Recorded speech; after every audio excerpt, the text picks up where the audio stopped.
नमस्कार दोस्तों, स्वागत है आपका एक बार फिर से हमारे इस चैनल समग्र ज्ञान पर।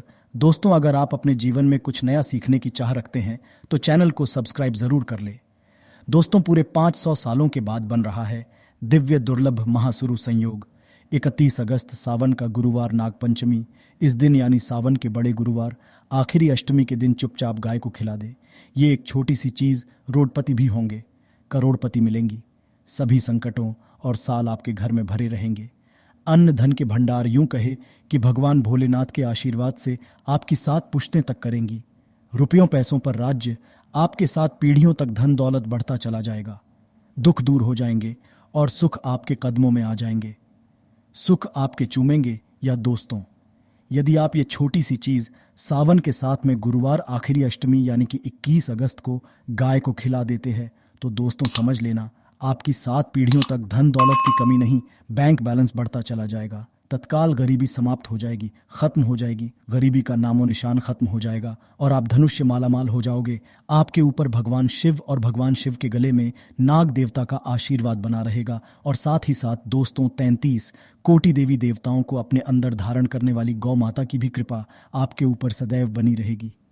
आपकी 7 पुस्तकों तक रुपयों पैसों पर मौज करेगी। धन दौलत की कमी नहीं होगी। 7 पीढ़ियों तक बैंक बढ़ता चला जाएगा। तो दोस्तों, कौन सी वे खास चीज है जो कि आपको गाय को खिलानी है? सावन के साथ में गुरुवार और बहुत ही शुभ संयोग बना है। इस दिन आखिरी अष्टमी का इस दिन गाय को खिला देते हैं। ये चीज तो आपकी फूटी से फूटी किस्मत चमक जाएगी। आपकी मनोकामना हाथों हाथ पूर्ण हो जाएगी। आप धन से मालामाल हो जाओगे। और दोस्तों, इस वीडियो को जो आज नहीं देखेगा, पूरा वीडियो नहीं देखेगा, तो उसके पास पछताने के अलावा कुछ नहीं रहेगा। यूं कहें, नसीब वाला तो ये वीडियो देख लेगा, वहां बदनसीब होगा, इस वीडियो को नहीं देख पाएगा। इतनी भाग्यशाली वीडियो है। तो दोस्तों, समय निकालकर अपने और अपने परिवार के फायदे के लिए पूरा वीडियो देखकर ही जाना। आपकी समस्त पूर्ण ना हो जाए तो आप कह देना दोस्तों, आपके ऊपर भगवान शिव और गौ माता की कृपा बनी रहे, नाग देवता की कृपा बनी रहे। तो दोस्तों, वीडियो को सबसे पहले लाइक करना और सच्चे दिल से कमेंट्स बॉक्स में हर हर महादेव, जय भोलेनाथ, जय नाग देवता, जय गौ माता अवश्य लिख देना, जिससे अपनी समस्त मनोकामनाएं पूर्ण हो। और दोस्तों, कर वीडियो को ज्यादा से ज्यादा शेयर जरूर करना, जिससे कि और लोग भी इस वीडियो का पूरा लाभ उठा सके और उनके द्वारा उठाया हुआ लाभ आपको अच्छा फल दे सके। क्योंकि दूसरों का भला करेंगे तो आपका ईश्वर स्वयं भला करेगा।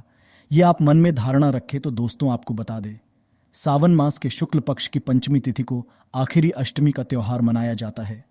हिंदू धर्म में नागों की पूजा के इस दिन बहुत ही पवित्र पावन दिन है, बहुत महत्व है। और इस दिन भगवान शिव के आभूषण नागदेव की उपासना की जाती है। शास्त्रों के की पूजा से आध्यात्मिक शक्ति, अपार धन और फल की प्राप्ति होती है। और आपको बता दें, इस बार जो सावन का 7वां गुरुवार है और इस बार बड़े गुरुवार पर आखिरी अष्टमी का पवित्र पावन दिन, तो दोस्तों सोने पर सुहागा, समस्त मनोकामनाएं पूर्ण हो जाएंगी।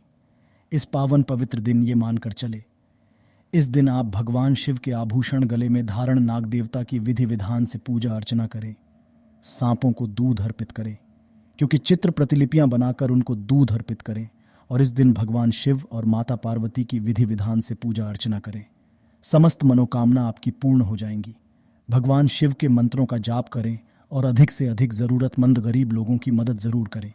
इस दिन आप अन्य धन वस्त्र जो भी बने, आपकी समस्त मनोकामनाएं जल्दी अति जल्दी भगवान शिव पूर्ण कर देंगे और आपका मंगल ही मंगल होगा। और दोस्तों, बात करें गाय से जुड़े हुए कौन कौन से उपाय हैं, जिन उपायों को करने से आपके जीवन के तमाम तरह के दुख दर्द संकट खत्म हो जाएंगे, समस्त दुख दूर हो जाएंगे और सुख आपके कदमों में आ जाएंगे। आपके साथ धन दौलत की कमी नहीं होगी। और सबसे बड़ी बात, पितृदोष यदि आपके जीवन में है, पितृदोष भी समाप्त हो जाएंगे। पितृ से संबंधित सभी परेशानियां खत्म, धन से मालामाल हो जाओगे। और माता गौ माता की कृपा, भगवान शिव की कृपा आपके ऊपर सदैव बनी रहे। तो चलिए दोस्तों, शुरू करते हैं। गाय से जुड़े कौन कौन से उपाय हैं जो कि आपको 21 अगस्त सावन के साथ में गुरुवार और दुर्लभ संयोग 500 वर्षों के बाद बन रहा आखिरी अष्टमी के इस दिन से जुड़े इन उपायों को जरूर करें। तो चलिए शुरू करते हैं। कौन कौन से गाय से जुड़े हुए उपाय हैं? दोस्तों, सनातन परंपरा में गाय, गंगा और गायत्री का बहुत ज्यादा धार्मिक महत्व है। मान्यता है कि माता के शरीर पर 33 कोटि देवी देवताओं का वास होता है। गौ माता की सेवा एवं पूजा करने वाले जातक पर इन सभी देवी देवताओं की कृपा बरसती है। गौ सेवा से न सिर्फ इस जन्म के बल्कि पूर्व जन्म के भी दोष दूर हो जाते हैं।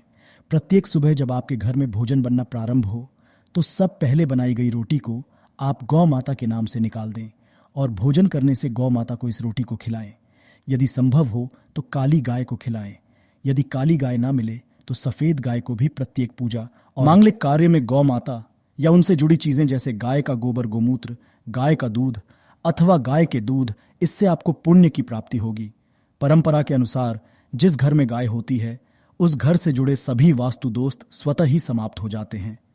किसी भी पूजा में गाय से हासिल पंचमय वृद्धार्थ का उपयोग अवश्य शामिल करें, क्योंकि पंचमय के बिना कोई भी पूजा पाठ और हवन सफल नहीं होता।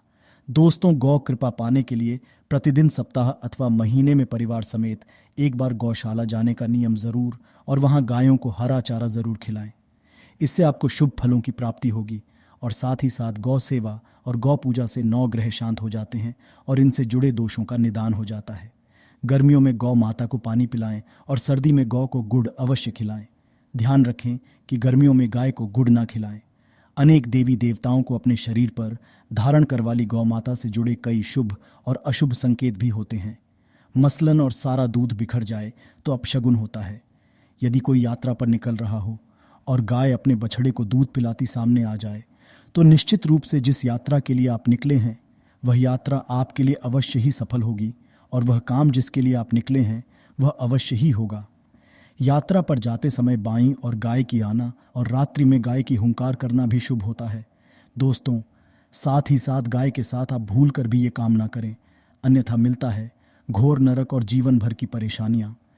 जी हाँ दोस्तों, गाय को राष्ट्रीय पशु बनाए जाने और इन्हें मौलिक अधिकार दिए जाने की बात हो रही है तो सवाल उठता है कि गाय जब भारतीय संस्कृति का अहम हिस्सा, तब भी गाय के साथ लोग खराब व्यवहार कैसे कर लेते हैं।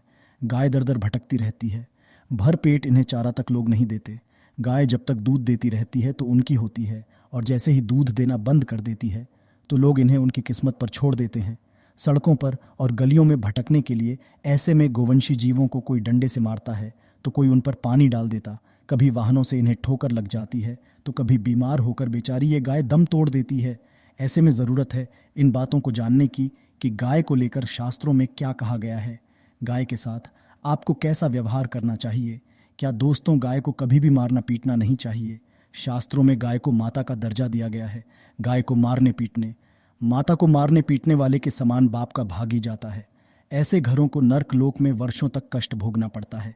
अगले जन्म पशु योनि में मिलता है। कथा है कि गौतमा मुनि ने गलती से गाय को डंडा मार दिया था जिससे गाय की मृत्यु हो गई थी और इस पाप से मुक्ति के लिए इन्हें वर्षों तक तपस्या करनी पड़ी। भगवान श्री कृष्णा जी ने बैल स्वरूप में आए वृद्धाश्रम का वध कर दिया था, जिससे मुक्ति के लिए भगवान श्री कृष्णा को संपूर्ण तीर्थों को एक कुंड में बुलाना पड़ा। इस कुंड में स्नान से वह पाप मुक्त हो गए थे। यह दोस्तों, साथ ही साथ जो लोग पानी पी रही गाय को भगाते हैं वे घोर पापी के भागी बनकर नर्क भोगते हैं, ऐसा पुराणों में बताया गया है। जबकि जो लोग गाय के लिए प्याऊ और चारा गद्दा बनवाते हैं वह महाभाग्यवान होते हैं।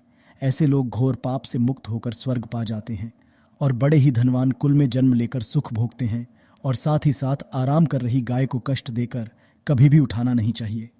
कहते हैं कि जिस स्थान पर गाय बैठी है वहां से नकारात्मक ऊर्जा समाप्त हो जाती है। गाय की जगह को जो लोग नियमित साफ रखते हैं वे पूर्व जन्म में किए गए जाने अनजाने में पापों से मुक्ति हो जाते हैं और गोलोक में स्थान पाते हैं। गाय को डंडा मारकर उठाना पानी उठाने से मनुष्य पाप का भाग्य बनता है और अगले जन्म में उसे दर दर भटकना पड़ता है। और साथ ही साथ शास्त्रों में बताया गया है कि गाय का दूध उसके बछड़े के लिए होता है। गाय के बछड़े से बचा हुआ दूध ही मनुष्य को लेना चाहिए, परंतु कुछ लोग एक बार गाय को दूध लेने के बाद फिर से बछड़े के लिए बचा हुआ दूध भी धोएं। ऐसा करना घोर पाप कहा जाता है। ऐसे दूध को वाला और ग्रहण करने वाला दोनों ही पाप के भागी बन जाते हैं। दोस्तों, साथ ही साथ शास्त्रों में कहा गया है कि गोवंश यानी गाय और बैल की पीठ पर नहीं बैठना चाहिए। इनके पीठ पर बैठने से महापाप लगता है। ऐसे लोगों को नर्क की यातना भोगनी पड़ती है।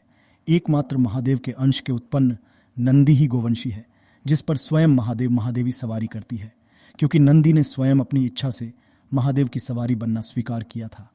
और ही साथ शास्त्रों में गाय के दान को बहुत ही महत्व दिया गया है, परंतु ऐसी गाय का दान कभी नहीं करना चाहिए जो बूढ़ी और बीमार हो। कठोपनिषंदेह में नाचिकेटा की कथा भी इस संदर्भ में है कि जिस नचिकेता ने पिता द्वारा बूढ़ी गाय को दान करने पर आपत्ति जताई थी, दूध देने वाली और बछड़े सहित जो लोग गाय का दान करते हैं वह पुण्य को हासिल करके स्वर्ग में स्थान पाते हैं। दोस्तों, साथ ही साथ सूर्य, चंद्र, मंगल या शुक्र की युति राहु से होकर संबंध पिता से एवं का संबंध रक्त से होने के कारण सूर्य यदि शनि, राहु या केतु के साथ स्थित हो या दृष्टि संबंधी हो तथा मंगल की युति राहु या केतु से हो तो पितृदोष होता है। इस दोष से जीवन संघर्षमय बन जाता है। यदि पितृदोष हो तो गाय को प्रतिदिन या किसी भी एकादशी को या किसी पूर्णिमा के दिन या अमावस्या को रोटी, गुड़, चारा आदि खिलाने से पितृदोष समाप्त हो जाता है। साथ ही साथ देसी गाय की पीठ पर जो होता है वह गौ माता आती हुई दिखाई दी। आपकी यात्रा अवश्य ही सफल होगी। और साथ ही साथ ये संकेत भी जान लें, यदि आप यात्रा पर जा रहे हैं और सामने आपके गाय पड़ जाए अथवा अपने बछड़े को दूध पिलाती हुई सामने गाय दिखाई दे जाए तो समझ जाना कि वह यात्रा आपके लिए अवश्य ही सफल होगी। और साथ ही साथ जिस घर में गाय होती है उसमें वास्तु दोष स्वतः ही समाप्त हो जाता है। और साथ ही साथ आपको बता दें कि गाय को आप जो भी रोटी बनाए, प्रतिदिन रोटी ही बनाए। गाय को अगर आपने रोटी बनाई है तो कोशिश करें कि उस रोटी तुरंत ही गाय को दे दें। अगर आप उस रोटी को रख देंगे और उस रोटी को अगले दिन देंगे तो वह रोटी बासी मानी जाएगी। गाय को कभी भी बासी रोटी ना दें, इससे घर में नकारात्मक ऊर्जा वास करती है और जो भी कार्य आपके बनने वाले होंगे वह कार्य भी आपके बिल्कुल भी नहीं बनेंगे। इससे आपके घर में हमेशा दलित देवता का वास रहेगा और आप जिस भी कार्य को करेंगे उस कार्य में आपको हमेशा असफलता ही हाथ लगेगी। इसलिए कोशिश गाय को रोजाना ताज़ी रोटी बनाकर खिलाएं और रोटी को बिल्कुल ना रखें। बासी रोटी गाय को ना दें और साथ ही साथ सड़ी गली चीज़ें गाय को नहीं खिलानी चाहिए। कि घर में कोई फल है, कोई सब्जी है, सड़ जाए तो लोग क्या करते हैं, गाय को खिला देते हैं। नहीं, ऐसा नहीं करना चाहिए। ऐसा करने से यदि आप गाय को खिलाते हैं तो और आप पाप के भागी बन जाते हैं। आप बिल्कुल भी सड़ी गली चीज़ें गाय को ना खिलाएं। और साथ ही साथ आप आटे की 11 लोइयां बनाकर उनके ऊपर हल्दी लगाएं। इसके बाद आप उन 11 लोई एक एक करके गाय को खिलाएं। प्रत्येक लोहे को खिलाते समय गाय के सींगों आप हाथ फेरें, पीठ पर हाथ फेरें, मस्तक पर हाथ फेरें, माता गाय के आप चरणों के स्पर्श करें। जहां दोस्तों ऐसा करने से आपके समस्त कार्य बनने लगेंगे। जो दुहक का समय चल रहा है वे भी समाप्त होगा। आपके जीवन में खुशियां ही खुशियां होंगी। और एक बार आप 7 बार गाय की परिक्रमा भी कर लें तो आपके समस्त कार्य पूर्ण होंगे। और साथ ही साथ आप गाय को जब भी रोटी दें, रोटी पर या तो आप थोड़ी हल्दी लगा लें या थोड़ा गुड़ रख लें। अगर गुड़ ना हो तो आप थोड़ा मिश्री रख सकते हैं, थोड़ा घी रख सकते हैं। दोस्तों, गाय को कभी भी सूखी रोटी ना खिलाएं। सूखी का मतलब गाय जो रोटी रखें खिलाएं उस पर कुछ ना कुछ रखकर खिलाएं। हल्दी रख लें, गुड़ रख लें, मिश्री, घी या जो भी रख लें, मतलब खाली रोटी नहीं खिलानी है। ध्यान इस बात का रखें जब ही आपको शुभ फलों की प्राप्ति होगी। या दोस्तों, ये थी गाय से जुड़े कुछ महत्वपूर्ण उपाय, कुछ बातें जिन्हें आपको ध्यान जरूर रखना चाहिए। या दोस्तों, वीडियो अच्छी लगी हो तो वीडियो को लाइक करें, ज़्यादा से ज़्यादा अपने दोस्तों में शेयर ना करें। चैनल पर नए हैं तो सब्सक्राइब करें।